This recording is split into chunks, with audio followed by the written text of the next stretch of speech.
Hi, I'm Michelle, and in this video, I'm going to show you how to come up with a viral idea for your digital product. I'm going to show you the Chat GPT prompt and the entire 3-step process so you can get noticed, drive traffic, and make sales. I'm going to take you through my exact 3-step process. So let's get straight into the video.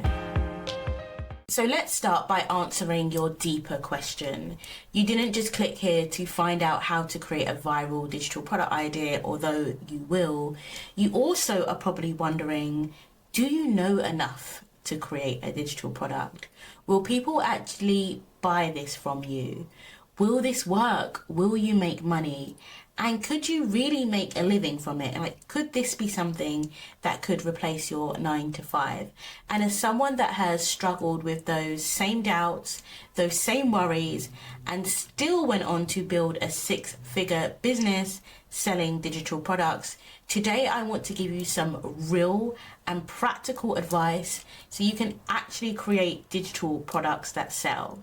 And so step one, and where most people go wrong or they completely self-sabotage, is they feel like they need to be an expert in their topic or in their idea, and that is so far from the truth. In fact, people that are experts actually drive people away. Usually they actually repel people because they come across as knowing everything and not being capable of making any mistakes, and people don't actually resonate with those type of people. I'll be the first to tell you that I've made a lot of mistakes on my journey, which is why it makes me a better coach every single day to teach you. And so the exact same things apply. You need to think about the struggles, okay? And I've heard people say, what doesn't kill you makes you stronger. And I'm like, actually, what doesn't kill you makes you richer, because your viral digital product idea, whether it's for your course, whether it's for your ebook, any type of product, lives in your experiences, in your struggles. So you need to think about, what are some of the things that you have been through in life that you have overcome? I built this business while in a 9-to-5 that was completely draining me, and also while wedding planning, okay? And this is like maybe more of one of the fun examples, but if you've managed to survive wedding planning without losing all of your sanity and your savings, then you probably need to teach a course about it, because there is a lot of people out there that need that type of insight. And so that is just one example. Think about the things that you have been through, and it could be deep things. You could have overcome stress, overcome anxiety, found a way to manage your mental health. You know, it could be really deep things like infant loss, which I hate to mention, but you know, these are the type of things that if you've been through them, you are able to teach, okay? And when you teach, you are able to help someone, and when you help people, you can build a business that makes sustainable income. Write down, have a think now, grab your journal, grab your phone, think about all the things that you have overcome. Think about all the things that you have achieved.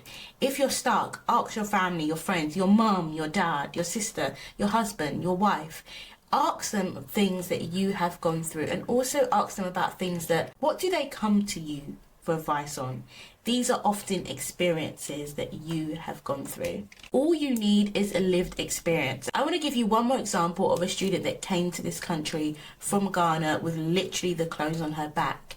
And she came here, she started working as a carer, and she managed to develop herself and get the knowledge and work her way into the project management field.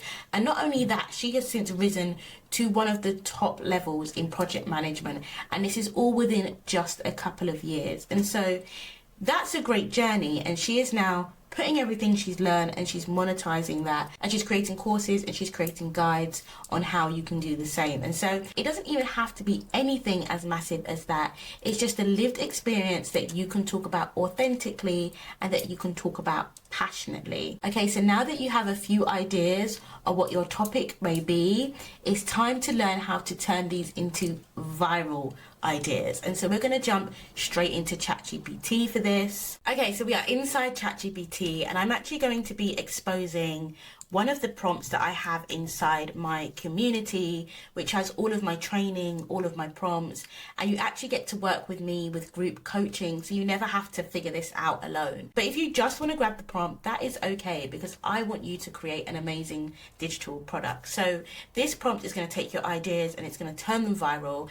And the prompt says, Rochelle B says that for your digital product idea to go viral, it must clearly meet all 3 criteria of her signature viral product formula. Okay, and so the first, I'm just going to talk you through these very quickly so you know what you're asking ChatGPT, and then I'm going to take you through an example of how the prompt actually works so that your idea has so much more potential to go viral. So let me explain the 3-step process. Number 1 is curiosity, and this is all about capturing interest. Okay, people need to be slightly curious about your offer in order to spend their valuable time clicking on your page, reading about it, and then making the decision on whether they want to buy. So they need to see it and they need to instantly be curious. It needs to be something instantly interesting. It could not be anything generic or something that's overdone, because honestly they're just going to scroll past it. You want to make them stop and pay attention, and I'm going to give you some examples of this in a minute. Number 2 is solving a hyper-specific problem. Now,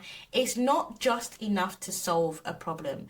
Your problem needs to be specific enough that it's urgent. This is an urgent problem that I need to solve now. So a good example of this, you know, if you're in the fitness industry and you might want to be telling people about how to meal prep is a problem, but it's not an urgent problem. Now, if I have kids and I have very limited time, an urgent problem for me is, how do I meal prep quickly for a week of dinners? Okay, and so you could say how to meal prep a week of dinners in 90 minutes. That's an urgent problem, okay, and people want to solve that now. So think about how you can become super specific with your problem. And then your third point is you need to have an amazing but achievable transformation.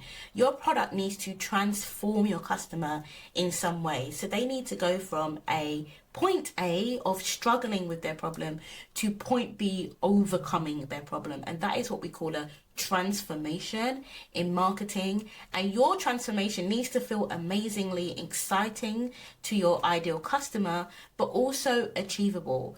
Don't go around promising people that they're going to make 10k in the next 2 weeks. It might feel exciting, but it's definitely not achievable. It's actually misleading, and I hate people that do that. All right, so let's do an example. So in here, let's say your idea is how to journal, and I have this idea because I have a student that has really seen such positive moves in her life through journaling. Now, so when we put this idea in, ChatGPT is going to analyze this idea against my framework, and it's going to tell you if it's going to go viral or if it has the potential to go viral, and if not, what changes you need to make. So if we click enter, and we can see here ChatGPT is thinking, and then it is going to come back with some advice. So ChatGPT is saying it has some potential, but there's some work to do, and it's going to tell you what the changes you need to make are. Like, this prompt is so amazing. And so really, if you want prompts like this,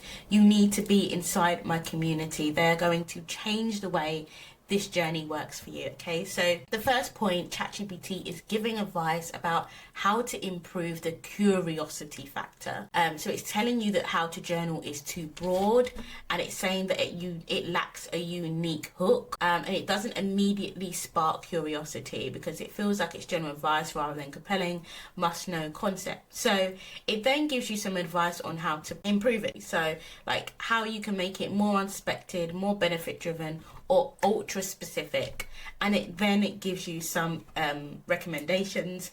And I obviously love this, like while you're journaling wrong, amazing, journal your way to a clear mind in 5 minutes, the bulletproof journaling system that transformed my life, and how you can do it too. How much better are those ideas? And it does the same thing from the problem perspective. So it tells you this is not a hyper specific problem at all, and then it gives you recommendations on how to make it more specific. So examples: journaling for busy women, journaling for anxiety, manifestation journaling. Okay, so some really amazing examples that you could be using as a topic for your ebook or for your course. And the amazing but achievable transformation, again, it says that it needs to be more exciting and it needs to be something that can be actually delivered. Okay, so it says it doesn't promise a transformation, which is so true. It's just teaching a skill. And with ChatGPT and with Google, anyone can Google a skill. You need to be able to teach someone transformation. So something like going from overwhelmed to clear-headed, from the journaling habit that will finally help you stick to your goals. I love that. The journal into a life-changing manifestation tool. So it gives you so many ways to improve this idea, and it also gives you a final verdict. Like, this needs a clear and exciting result that the audience desires. And you can keep going back and forth with ChatGPT on this with your new ideas and keep asking it to evaluate until you find your winning idea. And honestly, coming up with your viral product idea is the most important part, but the next stage is validating it to make sure there's demand and make sure it's going to sell before you spend any time creating that ebook or that course. And so watch the video on your screen right now to learn exactly how to do this, save you loads of time and get you one step closer to your digital product business that is going to give you the freedom that you deserve. Please don't forget to subscribe, and I will see you in the next video. Bye.